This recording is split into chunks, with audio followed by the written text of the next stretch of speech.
Hello，大家好，歡迎收聽千金隧道，我係千金。今集係第11集嘅第2 part，咁就係我哋會承接住上一集講到我哋同屋企人之間發生過嘅一啲矛盾啦，喺我哋身上點樣導致到有傷害出現啦，而我哋點樣走過呢一啲傷害啊？咁今集呢，我哋就會繼續傾嗰啲傷害點樣去影響我哋面對其他愛嘅關係嘅眼光喎。我哋係咪一啲唔同類型嘅依戀型人格呢？咁樣，同埋關於我哋點樣愛我哋嘅屋企人啊，今集都仲有好多故事可以分享俾大家聽，希望大家中意啦。我哋真係超級真誠咁樣講咗我哋最收埋嘅嘢噶啦。好，我哋繼續收聽 ，Go Go！咁跟住咧睇下先啦，係呢條好重要嘅，就係我哋頭先所講喺我哋身上面發生嘅呢啲傷害，到底點樣影響或者改變我哋面對其他愛嘅關係嘅眼光？即係點樣我哋點樣同我哋嘅情人相處，點樣同我哋嘅朋友去相處？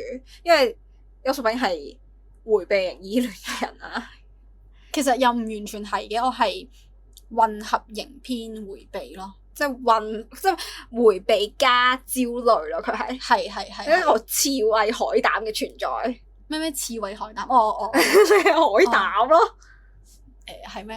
好吧。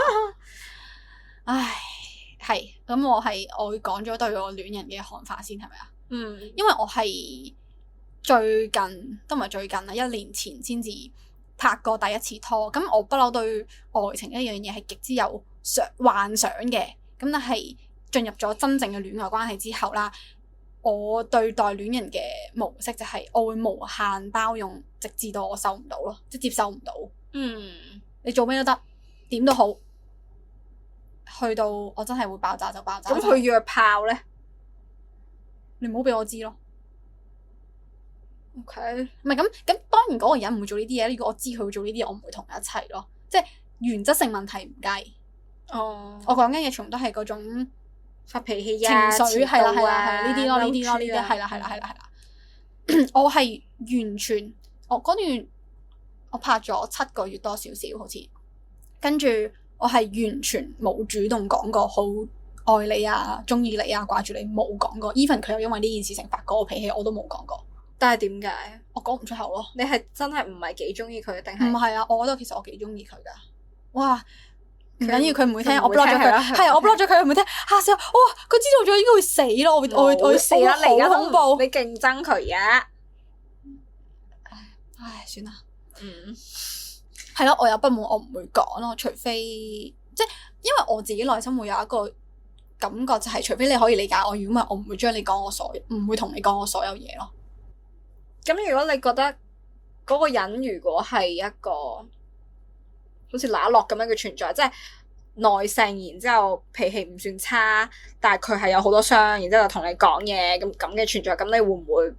我會有保留，但係我會講，因為我覺得佢理解到我就會不自覺咁將所有嘢講出嚟。但係同時我又覺得佢都係一個受過傷嘅人，咁我就要小心啲咯。係啦，我會小心翼翼咁樣。點解我會有唔夠膽將不滿講出口呢一樣嘢？係源自我阿媽一句説話。哇！我阿媽嘅説話對我極之有影響，黐線。就係因為我嗰陣時又同佢嗌交啦，咁我係一個非常之需要溝通嘅人。咁但係每次我同佢嗌到最後，或者我道完歉之後，佢就會又係嗰副叫你唔好咁樣噶啦，跟住就好 care 我嘅樣啦。咁我就會嘗試喺呢個時候將我嘅諗法講出嚟。我收穫嘅説話永遠都係阿媽平時返工已經好攰啦，我個腦冇好似你咁啊，諗唔到咁多啊，跟住就會開始責怪我諗太多咁樣咯。所以我就覺得好似好多嘢都係我嘅問題咁樣咯。咁你覺得你講唔出好中意你啊？呢啲係點解？呢個都係因為我阿媽，因為即係我媽咪喺情緒穩定嘅時候，佢係會主動過嚟攬你啊、錫你咁樣。但係每當我有需要嘅時候，即係我可能嗰下總會做咗啲唔開心，我覺得我需要人安慰，我就會行過去，媽咪可唔可以我嘗試攬佢？佢永遠都就係會鬧我，你死開咁樣，唔好過嚟搞我啊，走開咁樣咯。即係你表達愛意嘅時候，你會被拒絕？唔一定，但係通常都。係咯，所以我會覺得好危險咯。當我講出想念啊乜嘢嘅時候，好似下一秒就會俾人殺死咁樣。OK， 好，係咪到我？係到你可以講下。好，就係我身上發生嘅呢啲傷害點樣影響我面對我嘅情人咧？就係我係一個好缺乏安全感嘅人啦，我係一個焦慮型依戀嚟嘅。因為我細細個就係要睇我媽面色去生存啊，可以話係生存啦。因為我媽嬲我咧，佢通常都係會同我冷戰。佢唔係冷戰啊，佢單方面冷我，你明唔明啊？唔係冷戰啊，唔係戰你。總之就係喺佢嘅世界，佢見唔到你啦。咁係啊，佢完全當我透明，佢會困自己喺書房啦。我要一次又一次咁敲佢道門，然之後同佢道歉啦，喊住咁同佢道歉啦，sorry 啊媽咪。然之後去到搞到11、2點啦，嗰陣時我係小學雞啦，道歉到11、2點啦，我俾佢鬧啦，俾佢打啦，咁呢啲嘰哩咕嚕嘢啦，服從性啊，聽緊你嘅服從性。係啦，咁所以我係一個好缺乏安全感嘅人，我係成日都有觀念，就係我覺得我要做一個完美嘅人，我先至係值得被愛嘅。主要有條件愛。係啦，我而家係一直咁要求自己，都係因為我覺得我唔配咯，不配得感係非常之強啦。如果我唔係完美嘅話，就會隨時會俾人抌咗佢咁咯。就係咁啦。係佢極之害怕自己被拋棄。係啦，咁講完戀人咧，講下朋友咯。好啊，朋友啊，你會點樣選取你同你朋友講你屋企嘅嘢？唔講，我是誰？如果好煩啊！咁都話咗係個別例子咯，因為我會話我身上未發生嘅嗰啲傷咧係好碎嘅碎片，係啊碎片嚟嘅。咁你淨係聽一件就會覺得係咪你敏感咗咋？但係你要知晒全部嘅時候就覺得好似都有啲嘢喎咁樣咯。冇啊，知道晒嘅應該冇咯。零個。你諗咗咁耐，你講咗咁耐，你就係個結論就係呢個。咁我想問你，真係發生事情嘅時候，你第一個會選取去講嘅係睇係咩事？因為咁而家我生活有好多嘢啊嘛，有公司嘅嘢又好，有朋友嘅事又好，即係 I mean 淨係屋企人。唔講。OK，即係可能你會突然間見到我 po 咗 WhatsApp story 咁樣，咁我就會問下咯。係你其實你係唯一一個會問嘅，其實通常啲人見到都會揀覆咯。OK，因為其實我有個朋友，佢係同我識到而家已經10年啦，咁佢係唔知我屋企發生咩事嘅，咁佢對我佢即係佢知道我屋企係同我關係一般咁樣，佢俾我嘅評價就係你阿爸阿媽冇咁錫你咯咁樣咯，佢哋嘅即係佢覺得係純粹我冇被偏愛咯，即係覺得係偏心細佬妹咁樣就完啦。Okay. 即係佢唔知我發生咗咩事。咁你會係啦，你答咗啦。你話你會唔講睇下先啦。我嘅答案就係我會選取可以講嘅對象咯。但係好似呢啲事情，我好似都冇好鄭重咁樣同任何一個朋友講過。即便係發生嘅當一刻，嗰刻好巨大，但係我都好似冇講。佢唔開心咧，佢通常係我唔知啦。我嘅視覺望就係佢會 post story 啦，跟住之後你 get 到就 get 唔到就 get 唔到啦。跟住佢會揀1、2個人講發生咩事咯，係咪啊？即係佢永遠都唔會講晒成件事係咩嘅，佢就會講佢感受咯。或者話佢覺得好唔開心咁樣。佢而家可以再肯崩咁樣嗰啲咧。我而家喺屋企張床，唔係我喺屋企房嘅地下，係啊，佢好中意攤地下咁樣。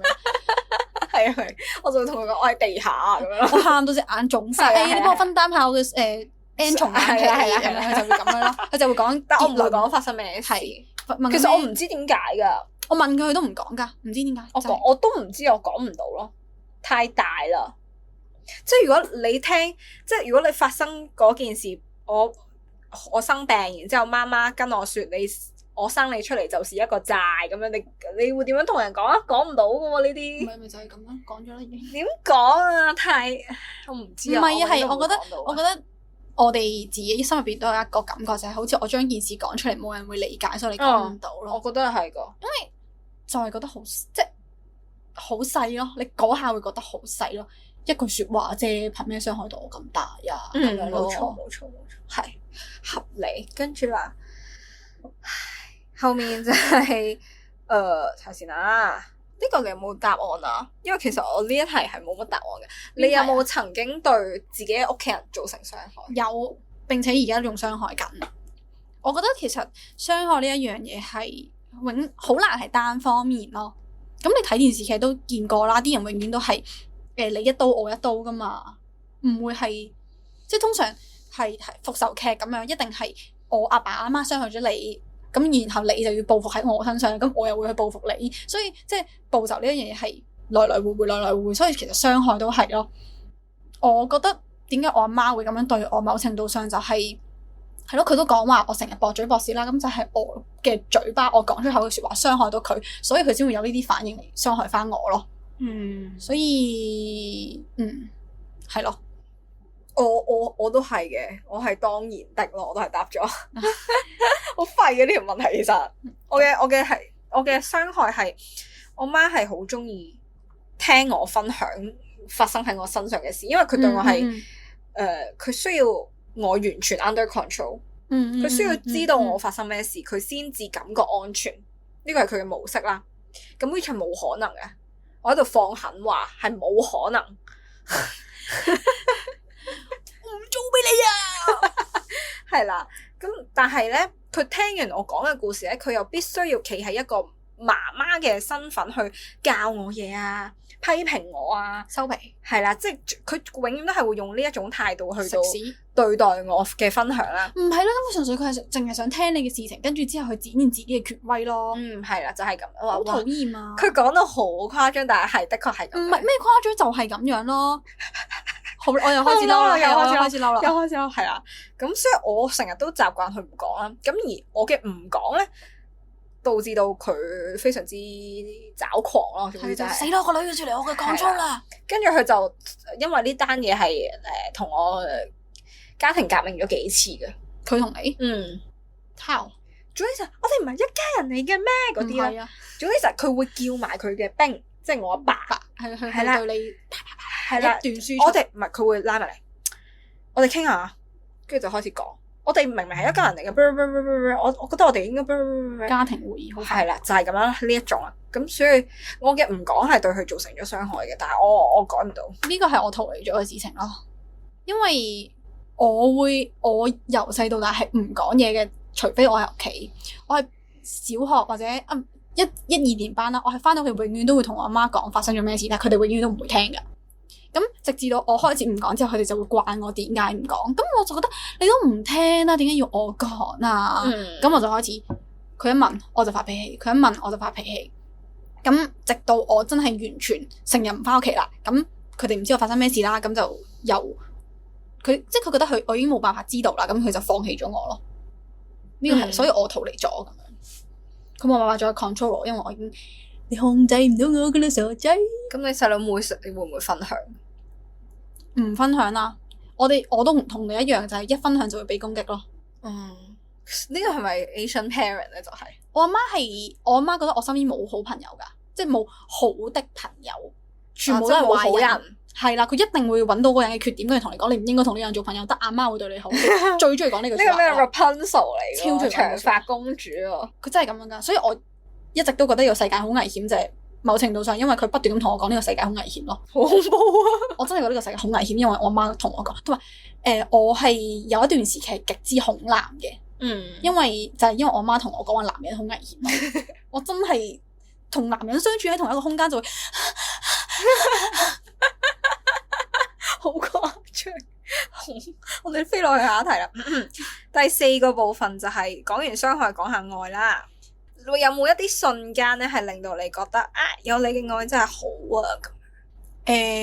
我係話我回答係冇，我諗唔起被愛嘅瞬間咯。真係唔係因為我而家個腦嘅問題。但係我諗到喎，你講過嘅係我記得我有同你講過噶，但我諗唔起啊而家。佢幫你換被啊？咩叫幫？你瞓覺嘅時候好凍啊，幫你換被啊！我仲記，因為我而家同我阿媽只要有少少和好嘅跡象啦，佢就會即刻幫我冚唪唥換晒啲被佢咯，超中意幫我換被單。佢會做嘅就係呢一樣嘢咯，就係換被單。但我係感受到佢嘅愛咯，我冇覺得咁樣真好咯。即係佢嘅 love language 係換被單。其實係㗎，好奇怪啊！好中意幫我換被，真係和好就換被單。你阿爸被單，佢瞓緊㗎嘛嗰張牀，換俾自己嘅啫喎。係喎，佢會係啊，佢超中意幫我妹換被單，佢換得最多嗰啲係我妹。咁但係如果你日日鬧交，咁咪日日換到被單？唔係啊，而家冇鬧交啦嘛，而家唔咁太好啦！你嘅床係永遠都冇塵蟎噶。唔係啊，和佢覺得我哋嘅關係有緩和就會換咯。咁如果你皮膚敏感嗰期，你就同佢鬧交啦。救命啊！等我講下，已經成為咗個工具啦，係咪？我未講完。係，sorry。我有真好嘅瞬間係喺我嘅幻想入邊咯。嗯我由細到大好痛啊！點我解？吧應該，唔係我由細到大都會幻想被愛咯。仲唔痛？黐撚線！即係我到而家都有個不存在的戀人喺身邊㗎。Even 同嗰個人拍拖嘅嗰段時間冇嘅，即真係有愛人嘅時候就冇，但係冇愛人喺身邊嘅時候就會有個不存在的情人。哇！想問佢係即係同一個形象嘅？唔係換㗎，有換㗎。所以即係我嘅男朋友，我嘅 A380係啦，我嘅 A380，我真係同大家講我 A380，即係我係咁澄清我係 A0，你就澄清自己係 A380。係啦。咁你想像你，哇！有你嘅愛真好係乜嘢？佢擁抱我咯，即係我睡咗嗰刻，佢我就會覺得有人攬住我，就覺得好啦咁樣。我覺得擁抱比起親吻係更加親密嘅一個舉動咁樣咯，係啦。但係唔係邊個擁抱我都有用咁樣，係咯。我如果真係話有，因為我會好容易感受到被愛，但係有你嘅愛真好，主要係真好呢兩個字，就真係幻想中先有咯。我永遠都會覺得被愛就會要回饋咯。呢個都係你媽令到你覺得唔安全嘅點嚟咯，要回饋。係啊，係咯。好，你。其實呢個都有少少，即係我嗰一點咧，我係冇講到我媽噶，我淨係講到我阿爸噶咋。有你的愛真好，係啊。因為我覺得我阿爸對我嘅愛係比較無條件啲，係無條件一啲，因為真係就係因為我係佢個女，所以佢愛我咯。唔係因為我做咗乜乜乜，所以佢愛我；唔係因為我100分佢獎啊粒糖咁樣，而係佢真係我個女耶 love you 咁樣嘅嗰種感覺。好笨笨啊！你爸爸咁聽係好笨笨咯。但係佢同時都對我有期望，嗰啲就算啦，遲啲再分享啦。呢個冇辦法嘅，又難啲係咪？好似冇乜必要去分享，因為雖然造成咗傷害，但係算啦，係咯。即係我阿爸好明顯，特別係呢幾年啊，我覺得佢係因為我係驕傲嘅。咩意思？即係覺得你做咗好多成就出嚟。佢係驕傲，我係感受到佢係驕傲嘅。佢係真係覺得望住我，佢係覺得哇，佢真係叻過我，我個女真係叻過我。哇，好好啊！但係呢個係事實喎，係 truth 喎。因為如果我阿爸嘅，我阿爸會覺得我養得我個女好好啊。佢唔會承認我有啲咩係嘅同埋有一件事，我唔知呢個講唔講得，但係就係19年講唔講啊？19年嘅嗰啲政治嘢講啦，是但冇所謂啦，係啦，好就係話說19年你做唔到政府工㗎？唔係唔緊要嘅，咁我好中立咁講啦。19年嘅時候就發生咗嗰啲政治事件啦，咁我哋學校都有某一批同學就組織就話要去停課咁樣，跟住去發表自己訴求咁樣啦。咁我就唔評論呢件事到底係啱定錯。咁嗰陣時其實都好細個啫，咁其實冇去思考到底做呢一件事嘅意義係乜嘢嘅。但係你就覺得嗰個社會令到你好想要去咁樣做，好想要去發聲。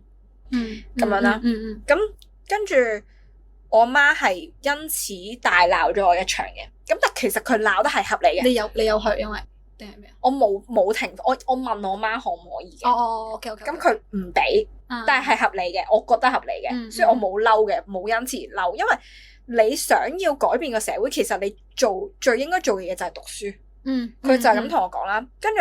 我當下係好唔開心嘅，但係我阿爸就彈出嚟就同我媽講：你由佢去啦，你睇下佢啲同學都去嘅時候，佢唔去嘅話，佢會俾人孤立㗎。你自己諗下，你用佢嘅角度去諗下啦。咁，但係咧，重點係我阿爸嘅立場同我係唔同嘅。哇，係啦，但係佢係俾我去咯。並且嗰段時間，佢係不斷咁讚我咯。佢話其實你叻過好多人咯，因為你冇同爸爸去拗呢件事咯。Oh my god！係啦，所以喺呢啲時候我係會覺得好多謝我爸係真係欣賞我。哇！小睡咗下，我小睡咗下。OK， 你羨慕嘅睡係啊係啊係啊係啊，係好對唔住，我頭先話你係冇聲音嘅人。有嘅，只不過唔同你嗌交啫，即係不嬲都選擇咗讓咗你哋先啦，係咪咁樣啊？可以咁講，佢係讓我咯，佢好讓我，但係佢越年紀大咧，佢情緒會越嚟越濃咯。咁咩意思？咩濃？即係點濃法？佢沖茶咁樣。係啊，因為更年期咧嗰種萌塞啊，嗰種萌塞啊，會導致到佢個人好燥底，同埋佢唔聽人講嘢。不過呢個就後話啦，係算，因為呢個時候就應該係我去照顧佢嘅時候，所以我就會願意去承擔咯。咁樣，咁跟住好啦，下一點就係從屋企人身上你希望得到點樣嘅愛？即係你到底你頭先講到你冇擁有過你希望嘅愛，咁你希望嘅係點樣 ？BB，我已經對屋企冇期待啦。即係如果要講對希望得到點樣嘅愛啦，我覺得朋友就唔提啦，因為已經有啦，太多啦 ，too much， 走開咁樣。咁就唔係，咁唔好走。佢話你哋唔好走啦，扯吧咁樣。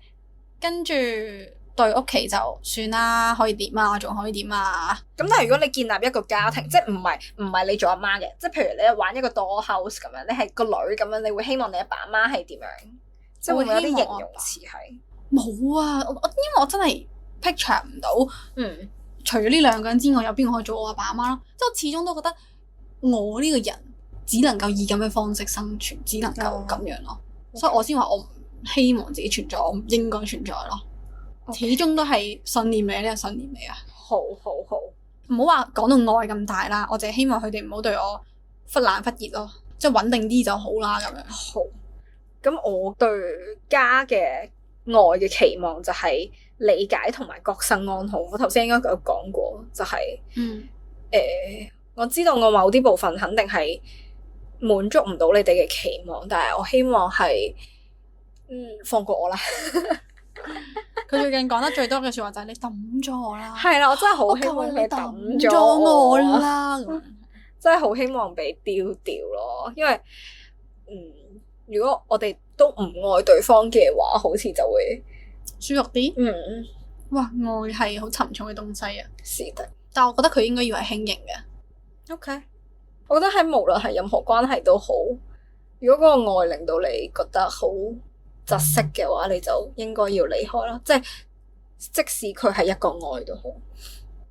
下一條題目就係你愛你屋企人嘅方式係乜嘢啊？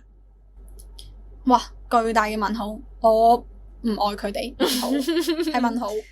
Okay. 因為我覺得我始終對佢哋係有感情噶咯。點好？因為我媽咪有一段時間佢係直接問我究竟想點，好似係咪我唔再理你就覺得舒服啊咁樣。我嗰陣時嘅答案係唔係咯，我唔係想要佢唔理我咯，而係我希望佢知道嗰條界喺邊。佢最近一次激嬲我係我化妝出街啦，跟住我着咗件露肩嘅衫。其實佢不嬲都支持我着啲有露膚度嘅衫，因為佢覺得咁樣係靚咁樣。但係唔知嗰日佢發咩神經啦，突然之間我化緊妝，衝上前一嘢掹過我件衫。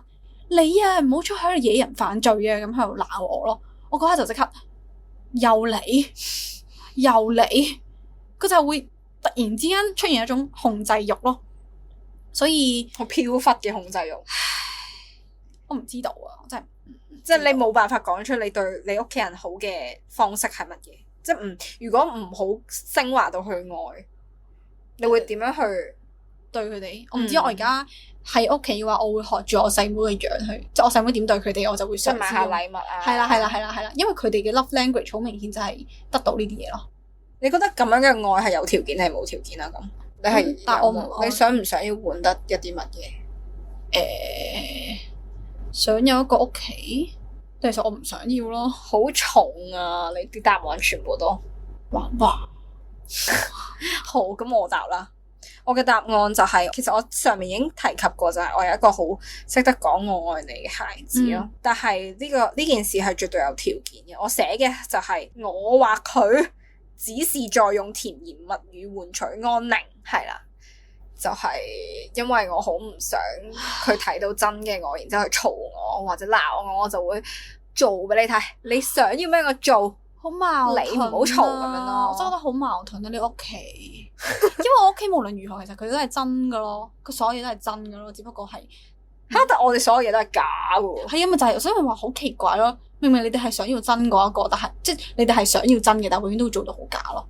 我屋企係真到一塌糊塗，真到一敗塗地。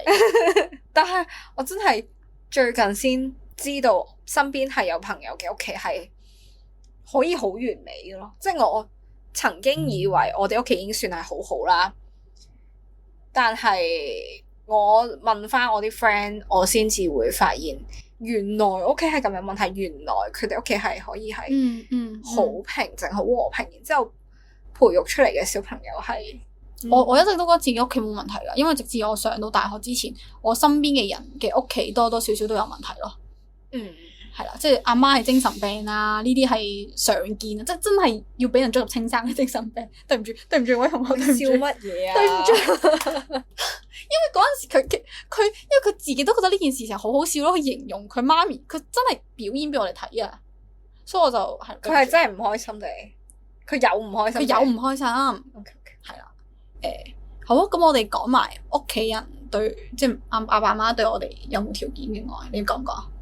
你講，我講，我覺得我阿媽係冇嘅，我阿爸係有嘅，因為我阿爸本身唔中意小朋友，咁所以咧，你必須要做到某一個樣，佢先會中意你咯。咁但係我唔知呢個觀念係咪因為我阿媽輸出俾我，即係我阿媽喺我好細個嘅時候對住我講咗句話：你阿爸超唔中意小朋友咯，我點解會同佢結婚就係因為有咗你啊！跟住又話你阿爸三入邊係最錫你，知唔知點解？因為你唔中意講嘢咁樣，所以我本身係內向，咁然後知完呢個時候之後，我就開始完全唔講嘢咯。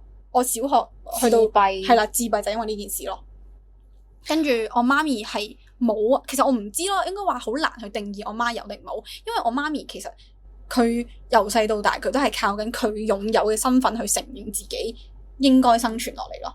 佢細個嘅時候，即係佢 even 係成個屋企最細嗰個，但係佢承擔嘅最多嘅責任咯。或者佢係第二啦，因為佢有一個家姐，跟住兩個阿哥，總之就係咯，咁所以佢需要靠呢啲身份去認可自己咯。咁佢會即係靠責任去活下去。somehow係，咁所以佢會好不自覺咁索取，並且做咗好多。咁但係你唔係話你媽咪對你嘅愛係冇條件咩？所以咪我好難定義係有定冇咯。即係佢係佢做咗好多愛我嘅行為係為咗自己，但係佢又唔知噶嘛，咁所以即係佢唔係下意識去。係。咁但係其實我覺得都係有條件咯，咁樣嘅話，即係如果你要我定義嘅話，我都會定義係一個有條件嘅愛。唔知嘅，即係我覺得如果有一日我跳樓死咗，佢真係會跟住我去死咯。理解。佢會咁樣做咯。咁但係你覺得我會唔會啊？你阿媽？我唔係，你死咗，你會唔會死？哇！咁我一屍多命喎。咁咪就係問你覺得我會唔會咯？我唔知，我答唔到喎。我覺得你唔會咯。你會好想，但係你唔會。我真係會好想。我覺得全世界得你一個死咗，我係會咁想死咯。Why？我會感覺我同你係有少少同根噶喎。即係好似我死咗，你就活唔下去啦。嗰啲 friend，即係要好一齊好嘅嗰種感覺，即係係咯，即係我哋長成嘅樣子係咁相似嘅時候，會唔會你嘅結局會變成我嘅結局？咁唔同噶，我哋而家經歷嘅嘢都唔同啊，即係好似我哋嘅伴侶啊，或者我哋嘅朋友都唔同噶。I don't know，但係總之係咯，唔係如果我因為屋企死，跟住你跟住我去死，我就覺得合理咯。但係如果你係單純因為我死咗呢件事去死，咁我就覺得合理咯。會咯，我理解佢講咩嘅，但係OK。係我想講翻補充翻就係我阿媽嘅愛係有條件嘅，我都有同你分享過，就係我覺得我媽係一個好好嘅教育家啦。即係佢一個哇，佢生我出嚟之前，佢係睇咗10本8本嗰啲育兒書啦，如何湊孩子咁樣啦，有個 model answer 咁樣啦，咁所以我成長嘅環境就係充滿好多知識啊，好多點樣同人相處啊，英文單字啊、乘數表啊、嘰哩咕嚕呢啲嘢，佢係好希望我係一個好好嘅小朋友咯，多方面都好嘅小朋友咯，社會化咯，總之就係佢係一個好社會化嘅人咯。你認同嘅？我係一個社會化嘅人，認同60%咯。咁但係無可否認，我嘅情商高都係因為我阿媽咯。佢好識察言觀色啦，咁講。好，跟住之後咧就係，呢度無啦有段字，我完全唔係問題嚟噶，但係我就係想要表達呢樣嘢。好，你講。有時候我們會因為那些愛而無法割捨，正因為看見他們笨拙地討好，用自己認為對的方式去愛，而我們也無法滿足他們渴求的愛，所以感覺被困住了。即係你始終見到佢愛你。而你都好想回報翻去，但係你哋兩個永遠都搣唔到對方想要嘅嘢，咁所以你就會一直被困住咁樣咯。我以為呢個係問題，我有回應咯。你又不認可我添？問好嗱，問好係，因為我覺得唔係，但係其實你嘅補充已經解釋咗點解我又不認可咯。會？因為我哋除咗得到愛都想 give 咯，即係人與人嘅關係就 give and take 啫嘛。因為只有我give 咗，我先可以認可到自己咯。我係有屋企嘅，咁始終人都係一種群體動物嚟噶嘛。所以就係如果我淨係單方面接收嘅時候，我都會覺得好大壓力咯。我一定都要俾翻啲嘢佢，咁我哋兩個先係有一種關係喺度。即係其實有時朋友就係互相麻煩啫嘛。如果有一日我唔同你講我嘅嘢，你都唔同我講我嘅嘢，我哋兩個就冇噶啦，係啊。所以就係咁啫嘛。跟住我覺得哇，等先。咁但係關係，你覺得？好離題，但係你覺得關係重唔重要？咩任何關係重唔重要？定係喺你嘅世界入面越發唔重要咗？關係重唔重要？唔會去諗呢個問題。我就係會諗點樣處理關係咯。即係佢對我而言，我會好唔同時嘅唔同咯。如果狀態太差，覺得你哋全部都係我嘅拖累嘅時候，我就會死開啦，中意條毛哇咁樣。但係同時間都會覺得，哎呀冇咗佢哋，其實我都唔得噶啦。係啊。但係點解我會問呢個問題？就因為我個朋友仔我個朋友仔佢係一個冇朋友嘅人啦，即係佢完全唔在乎，佢係一個把自己的生活圈放得嘅揀嘅人。佢生活圈之後嘟咁樣啦，然之後佢就係嗰種，即係呢一樣嘢導致到佢好唔需要愛情啊！你明唔明啊？即係佢已經自己一個人已經可以好好嘅時候，跟住之後，所以我嗰日打嘅嗰段字都係因為呢個，就係我哋兩個都可以噶，我哋兩個都係非常之獨立嘅人，就係我唔揾你，你唔揾我都冇所謂噶。咁但係咪咁咧？即係一段關係，你嘅維繫係咪就係咁咧？咁樣咯。咁但係如果你選擇咗你想要珍惜呢個人嘅話，咁你咪嘗試去喺你覺得唔會傷害到自己嘅前提下，係去有限度咁分享，即係冇壞嘅，去將自己一部分去割捨去俾人。你要相信咯，相遇嘅危機就係會受到傷害。哇，好 sad。咁呢個係必然噶啦。最後一個 session 啦，我哋錄咗勁耐咯，我要剪2集咯。最後一個 session 就係親情嘅無法選取啊，因為3種關係，親情、愛情同埋友情入邊咧，唯一冇得揀嘅就係屋企人啦，所以要遠離咧，似乎都係最難嘅。咁請問邱淑冰，你會點樣去到同屋企人維持彼此之間嘅距離？冇啊！咩叫冇距離？搞唔掂啊！即係你維持唔到，即係拿捏唔到嗰個你所謂嘅平衡咯，就係我同佢哋嘅關係好若即若離咯，即係好似日日都見咁樣，但係個心離得好遠咯，或者話其實我唔俾佢哋掂到我個心，應該係咁樣。血淋淋，屌係咯，咁我上面都有講過啦，我同我阿妹嘅關係好似幾好啦，但係其實大家都係點到即止咯。食飯未？食咗咁。有事咪傾兩句咯，冇事就你玩你嘅，我玩我嘅，應該都有啲嘢玩喎，咩 send 俾你咁睇兩眼，跟住係咯，即係其實就係大家過大家嘅，但係就都會有溝通。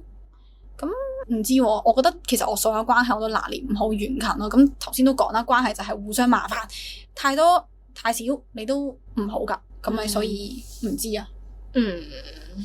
我自己就係、我寫咗2點喎，咁詳細嘅。第一個就係我會喺事情結束之後有限度咁樣分享啦。咁就係我頭先都有講，就係我唔中意喺事情發生嘅時候，或者我唔係唔中意，我係唔識得喺事情發生嘅時候當下就去求救。我係一個唔識得求救嘅人，即係好似邱淑冰講話，我淨係識得講情緒咯。我就會同你講，我而家發生咩事，我現在累在地上咁樣。係啦，佢會講呢啲。但我冇辦法好具體咁樣講述發生喺我身上面嘅事情，我完全講唔到噶。我唔知點樣可以張開口去講。咁而前排我同我媽傾話，我覺得因為我啱啱生日啦，祝我生日快樂先。生日快樂！前排生日啦，咁我就21歲。我媽就問我你有咩感受啊？咁其實我唔抗拒同我媽咪傾偈嘅。咁因為我媽係一個頗高知嘅人，我頭先都講過，所以其實佢係會理解我嘅有一啲地方。咁所以我都會同佢分享啦。咁我講出口嘅嗰一堆説話都係我好早期嘅領悟嚟㗎啦。咁樣咁佢就問我對21歲呢個新歲數有咩感受啊？咁樣，因為我往年都會好期待生日或者好驚大1歲啊，有呢種心情。咁但係其實今年呢，我反而係完全冇感受咯，因為我覺得我喺生日前好早，我已經開始咗嗰個成長，即係我已經準備好咗啦。對於呢個21歲，我已經開始不斷咁樣去長大，然之後去改變自己心態，去唔可以話變好嘅，即係喺你嘅世界未必係變好啦，但係我嘅思維有改變過啦。咁認可呢個。咁跟住之後，我就同佢講咗呢一啲嘢啦。我就話我有不斷咁轉變，咁所以其實我對21歲係唔會有恐懼嘅。我覺得我已經準備好啦咁樣。咁我媽咪就話其實你真係好似我啊咁樣。因為我好理解你嘅呢一啲反思之後嘅去蛻變啊。然之後佢講咗句就話，全世界得你一個會知道你每一次嘅蛻變背後都係幾咁嘅血肉模糊咯。即係其實佢係理解我幾咁痛嘅。即使我冇同佢講過任何一啲我唔開心嘅事情發生喺我身上嘅事情，但其實佢知道嘅，佢係知道我好痛苦嘅。跟住所以佢又問我話，你需唔需要我嘅幫忙？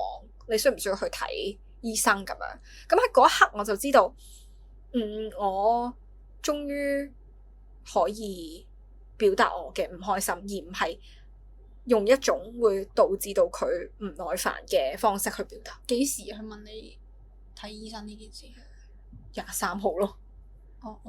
但係其實我唔知啊，佢應該唔係用一個非常之認真嘅態度去。OK，只係即係 suggest 咁樣啦，即係咯。但係啦，咁我諗其實某程度上，佢係處理咗嗰個，所以佢先翻嚟問你。咩叫處理咗嗰個？你阿婆咯。即係佢最大嘅煩惱已經俾佢放下咗某部分啦，所以佢先可以開始處理你嘅嘢咯。即係你唔覺得佢嘅人生順序入邊永遠最大嘅都係佢阿媽咩？我唔覺得嘅，我確實喺呢一方面覺得佢做得好嘅就係，我唔覺得佢有因為佢阿媽而忽略我。What the fuck？我真係冇覺得，我真係冇覺得，我真係真心嘅，我真心冇覺得。如果有發生呢啲事情係因為我咯，係因為我覺得呢個係我嘅責任，所以我吞咗自己好多嘅唔好，唔去同佢講。咁佢對你嘅要求算係啲乜嘢啊？嗰啲例如咧咩要求？即係你阿婆住完院之後翻屋企。佢知道你唔開心噶，但係都硬係要求你去做嗰啲所謂孝道上嘅嘢咯。佢明知你會唔開心噶，咁但係冇辦法噶嗰啲嘢。咁咪就係咯，因為佢將你阿婆嘅順位擺得高過你咯。咁但係嗰個係，我又唔覺得係因為身份嘅問題，嗰個係生命當頭。即係如果換着今日跳海嗰個係我吓，我覺得佢會擺喺我喺前面噶。咁我唔會死啊嘛。Why not？佢知道你要睇心理醫生啊。我唔知佢知唔知啊，其實佢問得你就擺明佢知啦。唉，算啦，咁可能佢覺得我可以自己處理到，但係我阿婆已經係咯，咁我唔理啦。咁綜合所有條件而言，咁佢咪就係將你阿婆擺得高過你咯。於是乎，你阿婆俾人移除呢，即係佢呢個煩惱俾人解決咗，未解決晒啦，但係解決咗一半嘅時候，咁佢咪可以抽出精力去應付你咯。咁我咁樣講，呢個保留係啦，保留啊！好，你係第二點就係我點樣拿捏呢個距離咧，就係我會選取一啲唔會被批評嘅事情去分享，因為講過話我媽係我點樣分享都好，佢都會鬧我嘛，咁我就會講一啲我一定唔會俾人鬧嘅事，例如大多數我都係賣慘嘅，例即係我最近就係會講話，我學識咗點樣同人相處，多數都係一啲會被稱讚或者係我好努力之下獲得嘅嘢。佢會講結論咯，等於係嘛？係啦，類似係咁樣啦。我會講結論咯，即係發生嘅時候我唔會講，我唔會問點算咯，我唔中意問點算。啊，點解我會講結論？就係因為我求救過，試過俾人推翻咯。即係我就係嗰陣時高中嘅時候讀書讀到真係好想死，係真係辛苦大壓力嗰種，讀書讀到好想死，真係想死。理解。我真係走出去攞住本書，攞住本歷史書啊！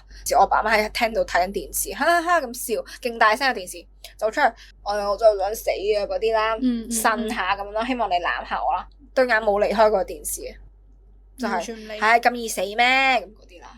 跟住然之後我就有發脾氣或者係黑面咁嗰啲啦，我最興嘅啦就係黑面啦。咁我就會病埋喺一邊，跟住就好唔開心咁。跟住佢就會鬧我啦，點解要有情緒啊？你知唔知啲情緒都會令到我唔開心㗎咁樣啦？就係。然之後我就話，我都講到明話我想死啦，點解你哋仲係要咁樣啊？咁樣，跟住佢就話，有時候你成日都想講想死㗎啦，我點知你幾時真啫？都唔會當你係真㗎啦，咁樣。總之就係咁，所以我係永遠都唔會求救。狼來了嘅故事啊，大家係啦，就係我係會必須要展現我係強大嘅一面俾佢睇咯。佢同我講嘢咧，永遠都係巴拉巴拉講事情，講完事情一定要加句，我真係覺得我強大，我真係覺得我點，你認唔認同？一定都會咯。我唔知道啊，因為我覺得當一個人去向其他人索求認同嘅時候，就係因為佢自己冇辦法完全認可咯。所以我會因為你呢一個行為而打低咗，我覺得佢係呀嘅心咯。我會好想去認可你嘅，但係我覺得唔應該由我嘅口去講出呢件事，要由你自己認可你自己咯。OK，係啦。OK，哇！但係我係咪好強大，同埋我係咪好好呢兩點我都係一直問咯，狂講。係啊，狂問咯。其實情商都係咯，覺得係狂咁。我好驚，因為我好驚，我覺得唔係。我好驚有人反對咯，因為我覺得我係咯。你覺得係你咪係，你覺得係就係噶啦。咁但係我媽唔會同意噶嘛 ？Why？點解佢同意？我覺得我係就係噶啦。我覺得我好白雪雪，我覺得我好靚女，咁我就係噶啦。你係白雪雪嚟玩嘅，你會叫得冰啦。係啦，咁佢咪唔認可我靚女咯？係咪啦？特登講一句噶，特登加一句噶。走開。下題，如果可以重新選擇嘅話，你仲會唔會同呢一啲家人做屋企人呢？你會唔會想遇到佢哋？No， 你係隻筆啊！我覺得我屋企會存在係因為我，即係我細佬妹之所以可以出世都係因為我，阿爸阿媽會一齊都係因為我，所有嘢都係因為我。所以只要將我呢個人剔走，大家都唔使痛苦啦。所以咧，拜拜，我哋唔好再見啦，咁樣即係 even 我唔會，我都會拜拜，冇來世嘅必要，拜拜，係啦。OK，好，你咪答完噶啦，咁就完噶啦，冇啊，咁我答噶咯，我哋不復相見。咁黐線嘅，我嘅答案就係，我希望可以同媽媽相遇，我很愛媽媽，但係千祈唔好係母女，我哋可以係任何關係。咁其實我生日願望其中一個就係我希望媽媽唔好再係媽媽咯，係。我問一問，我覺得唔係，我覺得你覺得你媽咪如果你係你媽咪嘅朋友啦，佢會唔會都對你所有嘢係會即係評價你嘅所有嘢 ？What do you mean？嗱，如果我係你嘅朋友啦，我都可以瘋狂咁批評你噶嘛，係咁話你今日唔啱㗎，跟住俾建議啦。你覺得佢會唔會咁樣對佢身邊嘅朋友？哦，唔會。So sad。即係點啊？即係佢淨係對我咁樣？我問緊你咯，問就係你覺得佢會唔會咧？咪就係話唔會咯，佢唔太 care 佢朋友啊。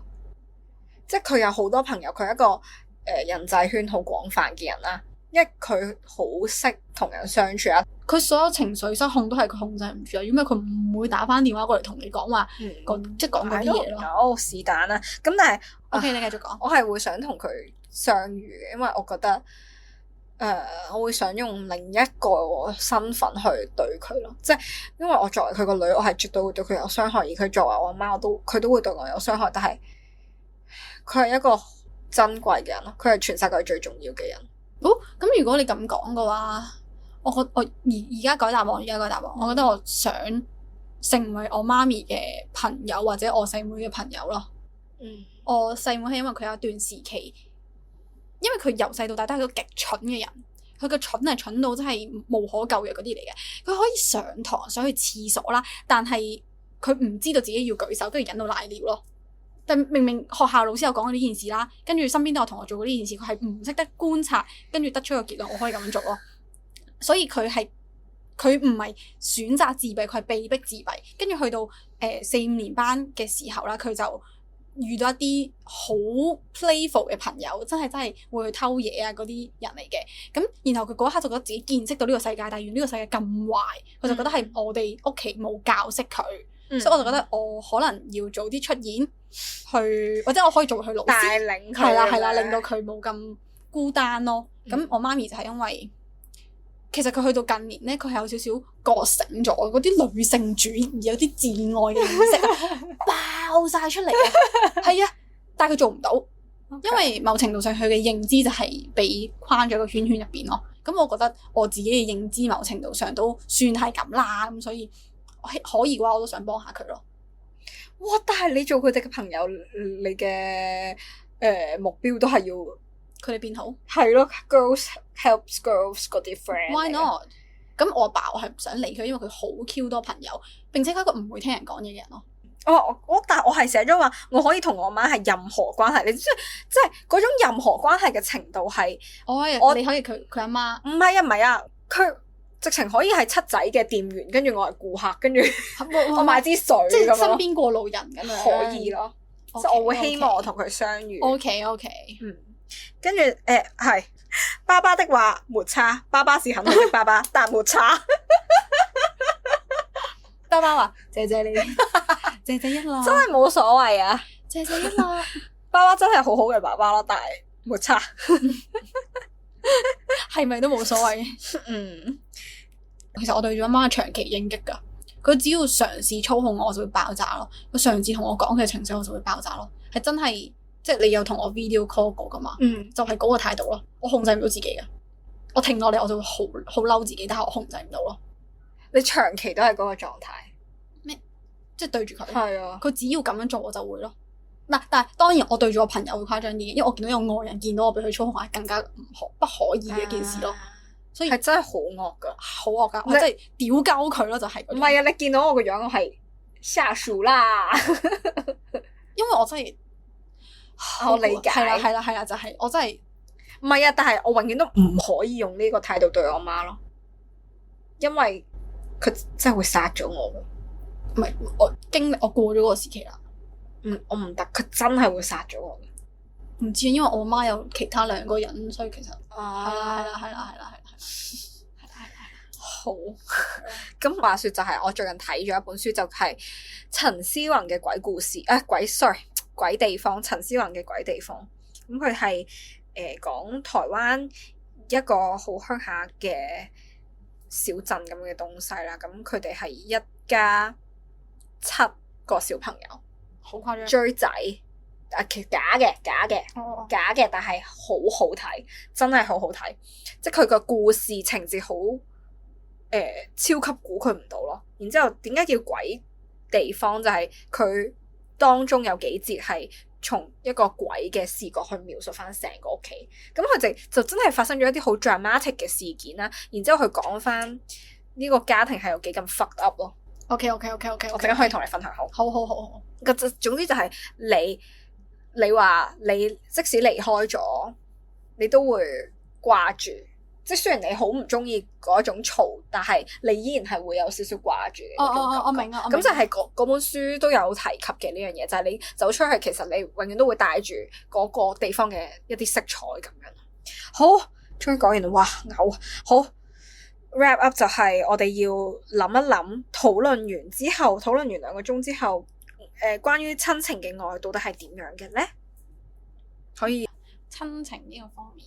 愛嘅。點解可以有冇咁怪？因為真係諗唔到咯。咁我講啊，冇你唔使講。睇下你有冇啟發我，睇你有冇啟發到我。好，咁我嘅傾完2個鐘之後，我嘅定義咧，關於親情嘅愛嘅定義就係同頭先一開始係一樣嘅，但係會補充咧，就係愛咧唔應該即係父母對孩子都好啦，孩子對父母都好啦，唔應該有過多嘅期待啦。即係你睇友情同即係講友情啦，愛情睇愛情都係會有期待，友情嘅期待好似係比較少一啲嘅，咁所以你係會冇所謂一啲咯。你唔覺得呢個純粹係因為冇咁親，即係朋友係一對多咯，但係屋企又好，屋企係強制啦，咁但係愛情係一對一啊嘛，所以無論係愛情定係親情，其實都係有一種嗰啲叫咩啊？期待捆綁喺度。所以你住彼此係啦，所以你好難冇期待，所以好容易關係太近，所以你就會覺得係啦。OK，咁所以其實都係講嗰樣嘢，就係另外始終都係要嗰個關係中間嘅嗰個，要俾翻啲自由對方咯。係咯，嗰個空間要好講究啦，同埋就係人始終都係一個獨立嘅個體咁樣咯。人愛自己先啦。人始終係獨立嘅個體，但係你冇辦法去割捨你係群體生活嘅呢個。即係生活嘅生物嘅本質咯，係哇！我哋突然間咁唔感性嘅，去到最尾呢一 part，講定義就要理性啲，理性路出現係真係，但係真嘅就係咯。咁我可以睇下我本身睇緊，想稍微讀一讀我寫嘅嗰篇文。好啊，我會閉嘴。但係我諗緊我想自己讀邊段，因為我最中意其實係關於我阿爸嘅嗰一段。我睇。但係咧。好似同呢一集有關係嘅咧，就係呢一段，但係好長喎，大家真係要聽嗎？我可以剪咗佢嘅，好。唔好，你唔好成日覺得自己好沉啦。有啲嘢係要出街，其實你剪片都係咯，你好多重要嘢你 cut 晒咯。係咩？係。好啦，我讀呢一段俾大家聽就係。我好像得寫我爸，但我忘記了，沒有什麼值得被記住的，他沒有聲音。我媽原本不想要一個孩子，只是作為家族長男的丈夫放下身段乞求，也承諾會給她最好的照顧。媽媽才終於在36歲接近高齡的時候產下了我。我爸確實做到了，處處讓着我媽。假使他知道什麼是愛的話，那他大概是愛我媽的。又好像因為這種關係的排列搭配，我從很小就知道誰是家中的老大，誰惹不起，誰好說話。教我寫作業的是我媽，她說過我不會放棄任何可以教育你的機會。我們出門的時候，世界是由英文單字組成的。Escalator 和 lift 的區別，電梯會轉動是因為裡面的的渦輪。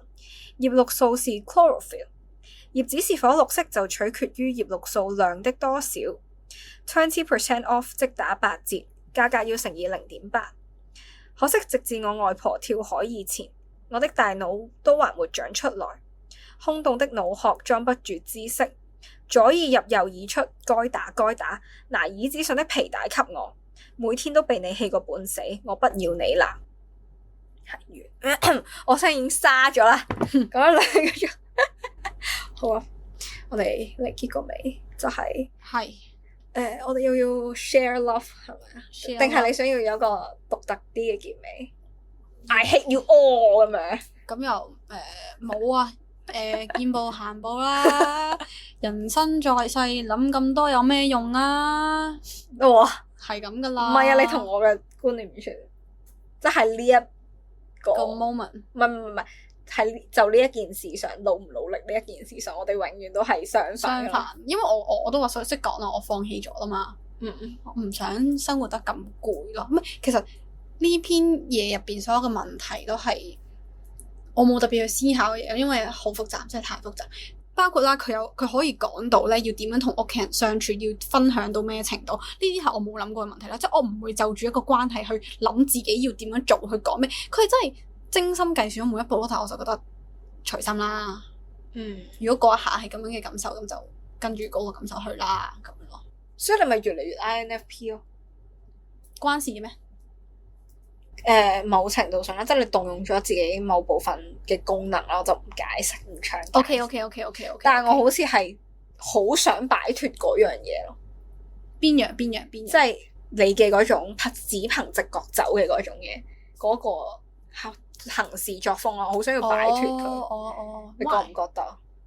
我唔知道啊，因為覺得佢係拉我落去嘅其中一樣嘢，即係我想試下，如果我好努力咁活一次，然之後好對待每一段關係都超級認真嘅時候，我會唔會仲係咁懶呢？定係會有另一個答案出嚟？因為我尊重我嘅本性咯，即係畢竟研發 MBTI 個人都講過 MBTI 係一個冇辦法改變嘅事情，你只可以因應你出咗社會，所以你開發咗自己嘅一啲未被即係冇咁好嘅功能。係啦，咁所以我尊重我個。咁我而家係咪唔尊重自己本性？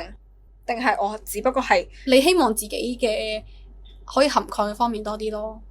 即係你希望自己可以係個全面啲嘅人，但我就覺得我冇必要咯。我想講，我最近甚至係誇張到咧，即係點解我話我媽問我使唔使睇精神科醫生，就係因為呢句説話。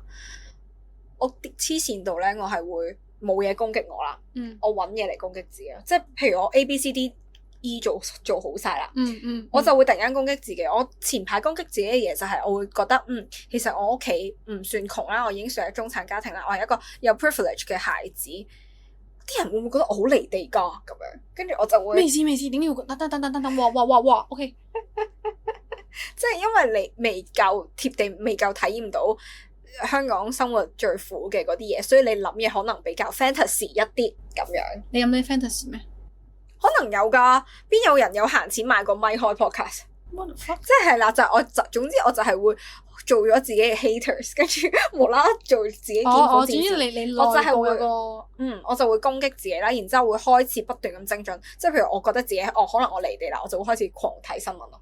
咁但係你冇可能係所有模樣噶喎。係啊，我就係好逼自己去所有模樣。唔係，我有佢，我會好似佢咁樣嘅，但係我冇佢咁誇張，即係我唔會實行咯。我所有都係停留咗喺我個腦海當中，除非嗰樣嘢我真係好中意，我先會去做。所以我先至買股票啫嘛，因為我要作詩兼且我要有錢咁樣咯。理解不能，即係咪理解不能理解嘅？但係何必咧？我唔知啊，我好攰咯，所以我咪就話我即使停喺度，我瞓喺度，我攤喺度，我都係非常之疲累嘅一個狀態。我會話我過咗個階段啦咁。點啊？你瘋狂覺得我係唔係啊？我唔係話緊你唔好啊，純粹係我唔係你嗰個 period，可能我會去翻個 period 咧。即係我唔知，因為我就係覺得，唉咁啦就咁啦，仲可以點啊？因為我係真係攰到有個程度，就係我真係好似不能夠繼續啦咁樣咯。係即係嗰種動彈不得嘅頻率上升咗。瘋狂咁喐唔到，咁我可以點啊？咁我係要停低噶啦，去 disco 東夫聊嗰隻。咁我最後問一題就係，我生日你冇咩想同我講？好逼，勁長。你生日有咩同你講？我想講本身諗住寫信嘅，但係我琴晚你收皮啦！你講咗無數先。真係㗎，我真係琴晚唔係琴晚係我本身 plan 住寫，但我琴晚太攰冇寫到。咁你會唔會寫俾我？約咗下次見就會。一定下次俾到你。咁你要唔要同我講啲嘢？唔要，我唔喺呢度講。黐線嘅喺度講啲嘢俾人知，黐線嘅有病。唔講，有嘢講咪有病咁樣咯。嬲，好黐線啊！極狂嘉賓。Super 咯，講咩啊？So Jane，拜拜。